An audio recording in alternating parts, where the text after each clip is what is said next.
Hello students, in this video I am going to discuss the topic matrix representation of a linear mapping. So we have already discussed linear mapping in previous classes. So in this one we are going to discuss how we can represent a linear mapping in terms of a matrix. So let us start. So consider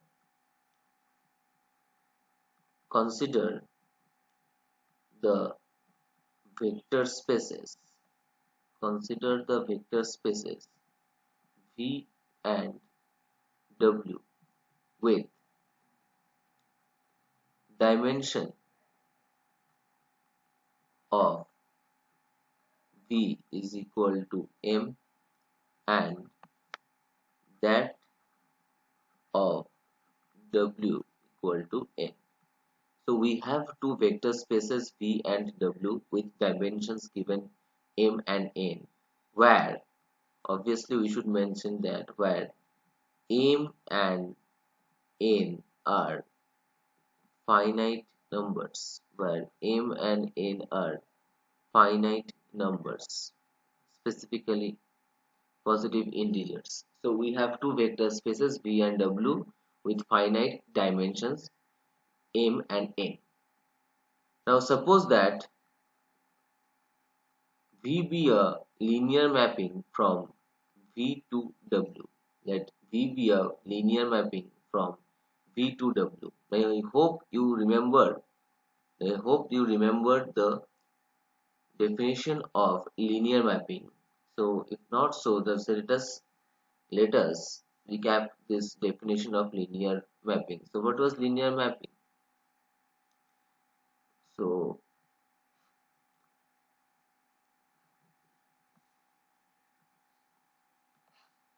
T from V to W is a linear mapping where V and W are vector spaces on the same field. That means this is also a vector space over F, this is also a vector space over F.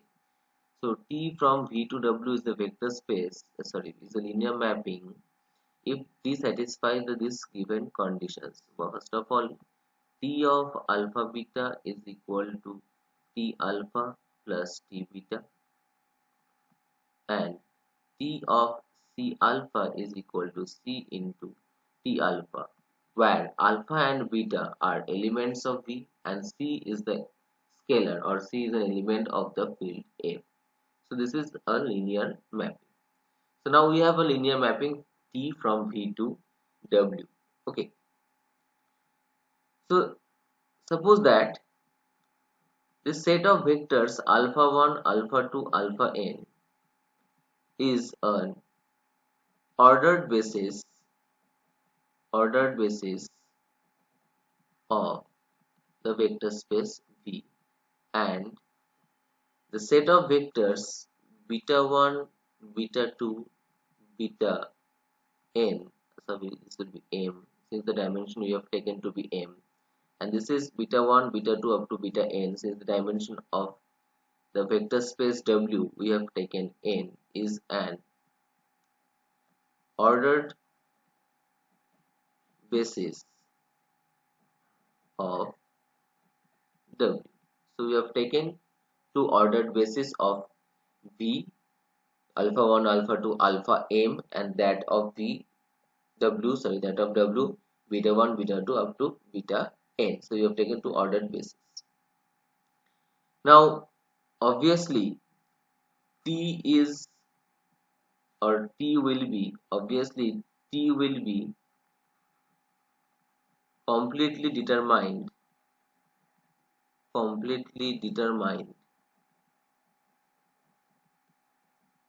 by the images, by this T alpha 1, T alpha 2 up to T alpha m.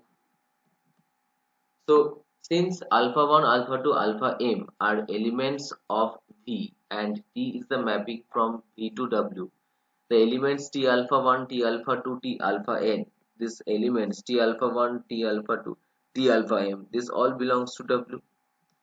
So these elements will determine T completely. We can determine the mapping T by this element since alpha 1, alpha 2, alpha m are bases.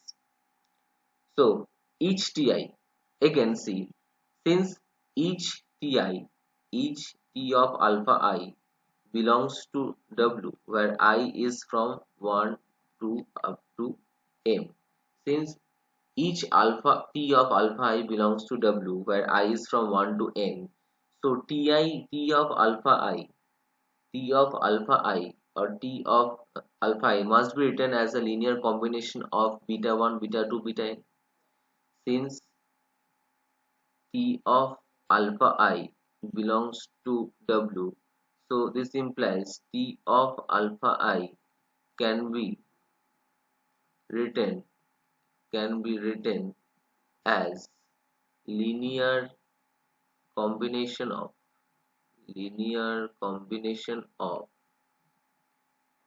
beta 1, beta 2, beta n. Since beta 1, beta 2, beta n is an ordered basis of W, and we know that if beta 1, beta 2, beta n is a basis of a vector space, then all the vectors of this vector space W can be written as a linear combination of beta 1, beta 2, beta n. So obviously T of alpha I belonging to W must be written or can be written as linear combination of beta 1, beta 2, beta n. So let us write each of this T of alpha 1, T of alpha 2 and T of alpha m in terms of beta 1, beta 2 and beta n. Beta 1, beta 2 and beta n. So suppose that, so let T of alpha 1 is equal to A11 beta 1 plus A12 beta 2 plus A A 1.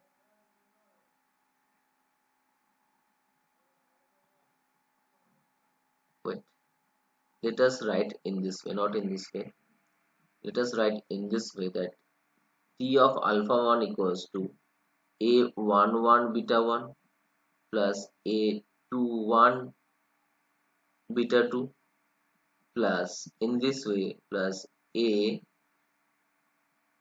n1 beta n, A n1 beta n. Similarly, say suppose that T of alpha 2 can be written in terms of beta 1, beta 2, beta n in this way that T of alpha 2 is equal to A12 beta 1 plus A22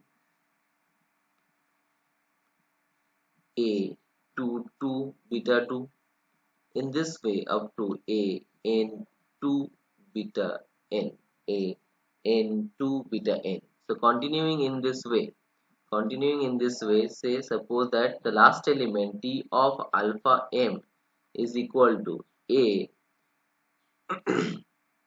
1m, A1m beta 1 plus A2m beta 2 plus dot up to A n m beta n. So these are the representations of the elements T alpha 1, T alpha 2 up to T alpha n in terms of beta 1, beta 2, beta n. So let us give this a number, say 1.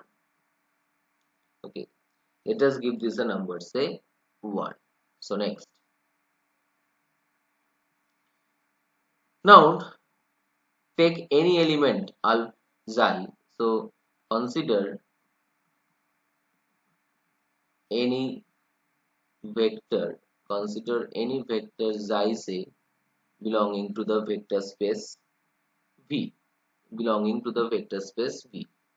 Now see here in the previous thing that this alpha 1, alpha 2, alpha n is a basis of V. Alpha 1, alpha 2, alpha n is a basis of V. So obviously any element of V can be written as a linear combination of alpha 1, alpha 2, alpha n. So since xi belongs to V, so xi must be written as a linear combination of alpha 1, alpha 2, alpha m. So let us write this one. So let xi is equal to, so xi is equal to say x1 alpha 1 plus x2 alpha 2 plus in this way up to xm alpha m, xm alpha m, and we give this number 2, say we give this number 2. Now operate the linear mapping T on both sides. So this will imply from number 2 that T of xi is equal to T of x1 alpha 1 plus x2 alpha 2, in this way xm alpha m. Now since T is a linear mapping, we know we can bring the scalars out of this one and we can separate the sum.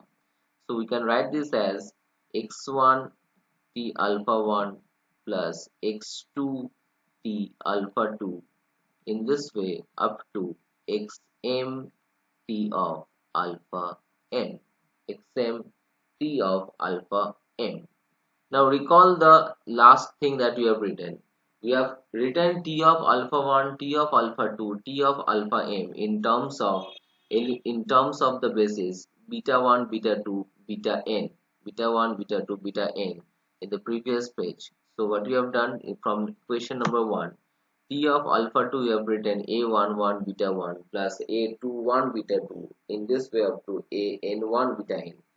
Similarly, we found the values of T alpha 2, T alpha 3, in this way T alpha m. So putting these values obtained in this one, so what we'll get, this is x1 into, this will be what? This is a11 beta 1 plus a21 beta 2, in this way up to a n1 beta n plus x2 into, this is a 1 2 beta 2 plus a, sorry, beta 2, not beta 2, it's beta 1, a 2 2 beta 2, in this way up to a n2 beta 2, a n2 beta 2 plus, continuing in this way, xn into this T of alpha m is a 1 m beta 1 plus a 2 m beta 2, continuing in this way it is a n m beta n. This we have represented. Now just simplify this and bring this beta 1 beta 2 beta n together. Bring this beta 1 beta 2 beta n's together. So this can be written as, if you take this one, this is a11 x1 plus a12 x2 plus dot dot dot a1 m xm into beta 1 plus, similarly taking the beta 2's together we'll have a21 x1 plus a22 x2 plus, continuing in this way, a2m xm beta 2 plus, continuing in this way, taking the elements beta n together, we'll have an1 x1 plus an2 x2, in this way up to anm xm beta n, anm xm beta m. Okay, so if you consider the matrix this, now if we collect the coefficients of beta 1 beta 2 beta n, since beta 1 beta 2 beta n are linearly independent,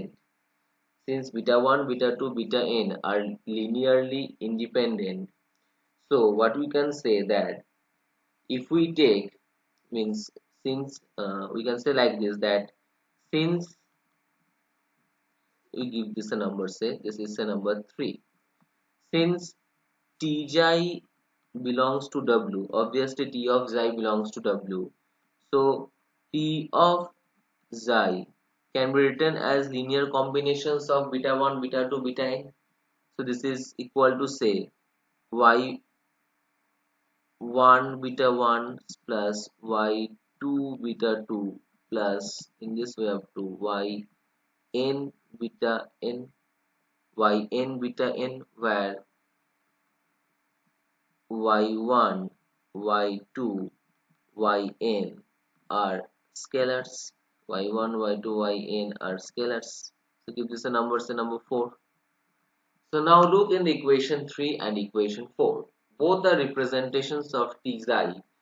Both are representations of t xi. Now since beta 1, beta 2, beta n are linearly independent, since they are bases, so we can conclude. So what we can conclude, that also since beta 1, beta 2, beta n are linearly independent,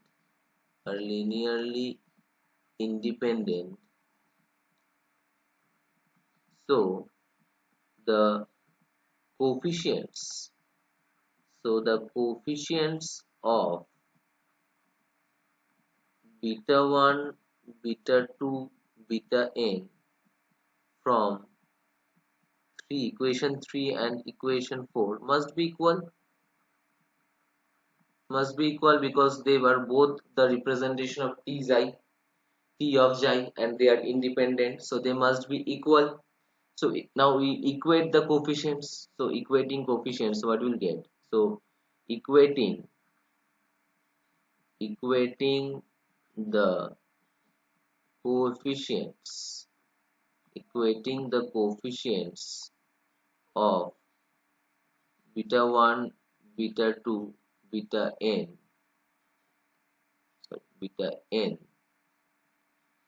from 3 and 4.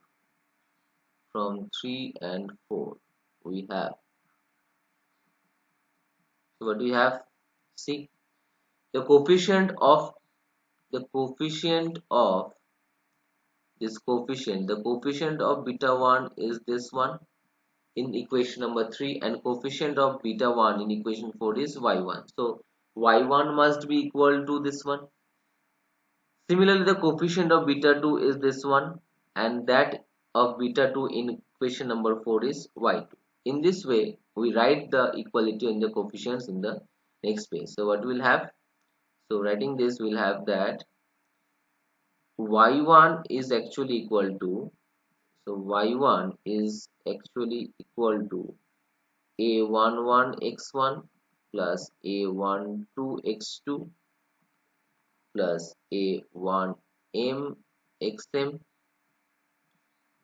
y2 is equal to a21x1 plus a22x2, in this way up to a2m xm, and continuing in this way, yn is equal to an1x1 plus an2x2, in this way up to anm xm. We can write this. So which is equivalent? Now which is equivalent in writing this, that y1, y2, yn, this matrix y1, y2, yn, this matrix is actually equal to, taking the coefficients together, this a11, a12, a1m, a21, a22, a2m, in this way an1, an2, anm into x1, x2, xm. So we can write the equation this. If we name this equation, say number 5, then this equality number 5 can be written in terms of matrix in number 6. Written in number 6. So if we write this matrix as, say, y, if this is, say, x, then we will present this matrix. We write this matrix as m of t, where m of t represents the matrix of the linear transformation T, matrix of the linear mapping T. So this mapping this empty matrix that we got, the matrix empty obtained from the above procedure, this will be called the matrix representation, matrix representation of the linear mapping T relative to the basis taken. That means this matrix is obtained depending on the basis alpha 1, alpha 2, alpha m and beta 1, beta 2, beta n of the vector space V and W. So this matrix will depend on the basis taken. If the bases are changed, the matrix will also change. So this is the matrix representation of T relative to the basis taken alpha 1, alpha 2, alpha m and beta 1, beta 2, beta n. So let us now find a matrix for a given linear mapping. I think that will clear this one more. So let us take an example of how to find the matrix of a linear mapping. So consider this problem. Consider this problem is that find the matrix of the linear mapping. Find the matrix of the linear mapping T from R cube to R square, R cube to R square, defined by T of x1, x2, x3 is equal to 3x1 minus 2x2 plus x3 and x1 minus 3x2 minus 2x3, where obviously x1, x2, x3 are elements of R. Relative to the ordered basis, relative to the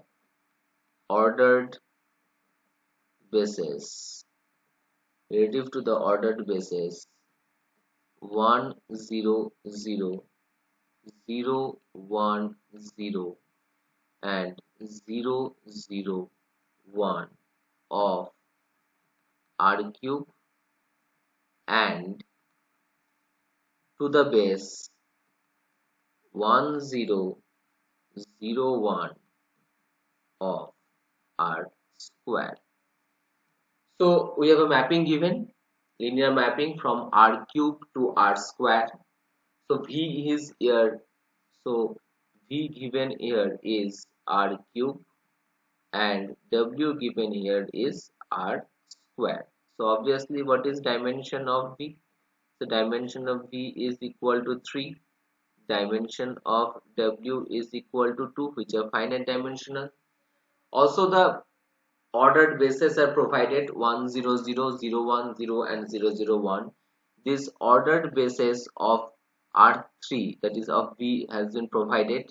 We call these bases to be standard bases also. This particular bases 1 0 basis 1 0 0 0 1 0 and 0 0 1, which are actually the row vectors of the identity matrix. This is called the standard basis. Similarly, you can find the standard basis for R square. So this has been provided to us. So one thing to note on this is that if no bases are provided to you in the question, you could take any basis, and in that case we mostly take the standard basis, that is the row vectors for the identity matrix, that is 1 0 0 0 1 0 0 0 1 for R3, and we have to change accordingly depending on the dimensions. So let us start this problem. So how to solve this one? So what is the mapping given? The mapping given is T of x1, x2, x3. This is equal to 3x1 minus 2x2 plus x3, x1 minus 3x2 minus 2x3. This is the mapping given. So let us find the values t of 1 0 0. So this is actually gives us what, 3 into 1, and this is actually gives 3 comma 1, 3 comma 1. T of 0 1 0. So if you put the values x1 equal to 0, x2 equal to 1, and x3 equal to 0, so again we will get this as minus 2 comma minus 3. And similarly the last one, t of 0 0 1. So what we call t of 0 0 1 is actually, it will give you, this is 1 and this is minus 2. So we got the values of t 1 0 0 0 1 0 0 0 1. That means if we consider this to be say alpha 1, this is to be say alpha 2, and this is to be say alpha 3. So we got the values of t alpha 1, t alpha 2, t alpha 3. And now suppose this is say beta 1 and this is say beta 2. So if you can recollect, if you can recall, see what we have done.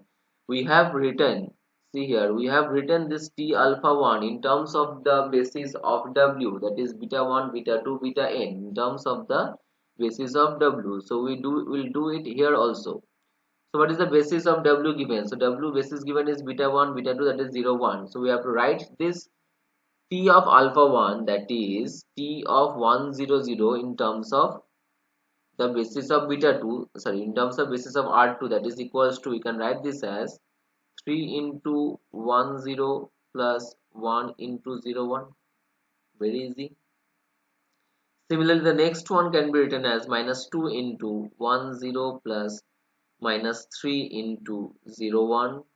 And lastly this can be written as 1 into 1 0 plus minus 2 into 0 1. So we got three vectors, t of 1 0 0, t of 0 1 0, and t of 0 0 1 in terms of the vectors of w, that is r square, in terms of the vectors of w, that is r square.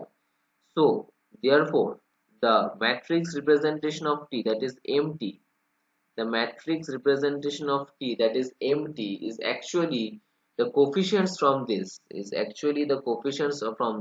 is equal to, that is actually equal to, how to write this, find the coefficients of 1 0. So what are the coefficients of 1 0? The coefficients of 1 0 here are 3, minus 2 and 1.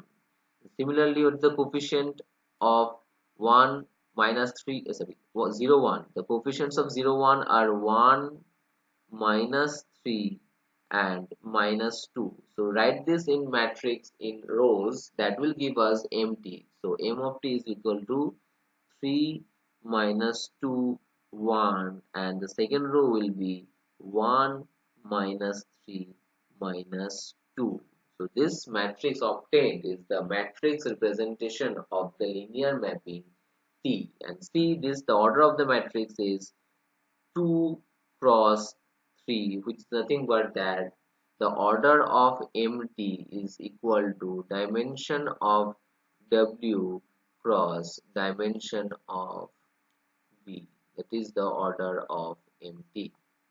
So here also the order of the matrix to be called order of W, here is R square, which is 2 into order of dimension of R3, which is 3. So this is 2 cross 3 matrix obtained.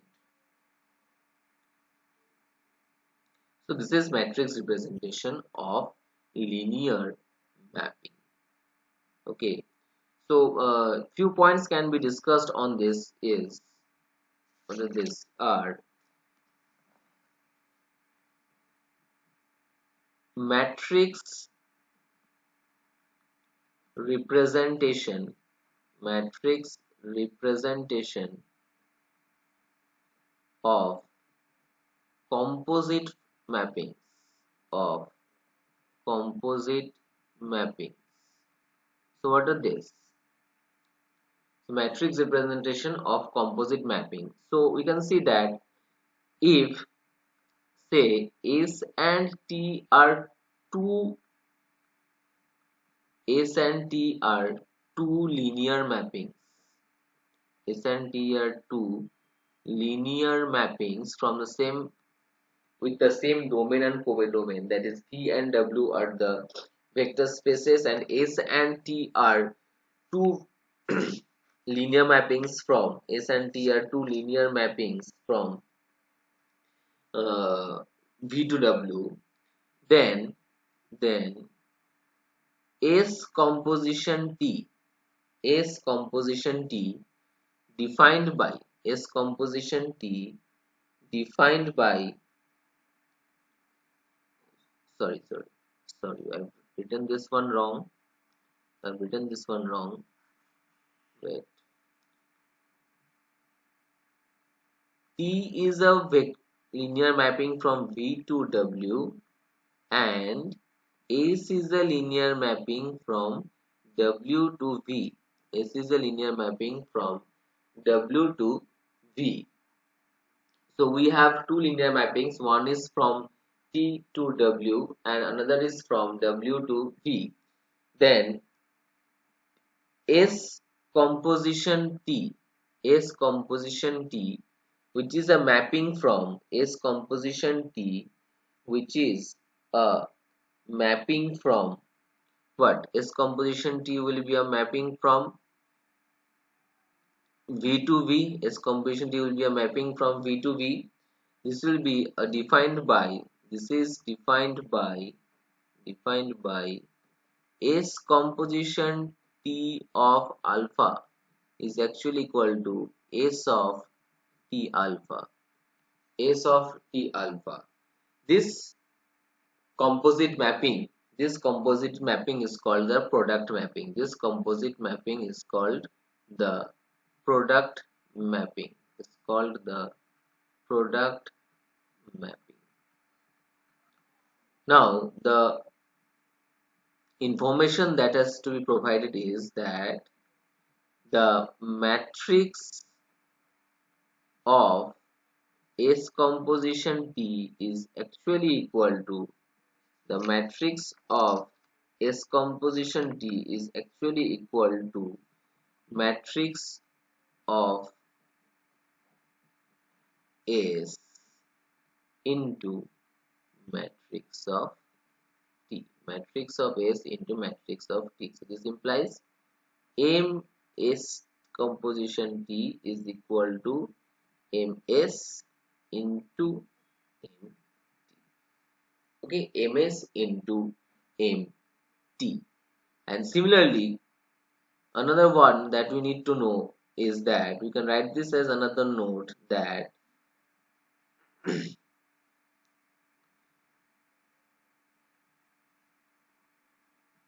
if T from V to W be a be an invertible linear mapping, be an invertible linear mapping. Invertible, I guess, is known to you. So invertible means what? A function is said to be a function f. A function f is said to be invertible if there exists a function f inverse such that f composition f inverse gives you the identity element, gives you the identity function. What is identity function? I of x is equal to x. This is the identity function. So here also T is an invertible linear mapping means there exists a mapping T inverse. There exists a mapping T inverse which will be actually from W to V the reverse, sorry, W to V reverse such that T composition T inverse it gives you will give you the identity mapping, will give you the identity mapping, that is what, that T composition T inverse of alpha will always give you alpha for all alpha belonging to V. So the thing is that the matrix representation of T inverse is actually the matrix of T inverse. Matrix of T inverse. That means finding the matrix of T inverse is same as finding the matrix of T and then finding the inverse of this. So these two results we need to remember in order to do problems in this course. So that is it in this video. Thank you.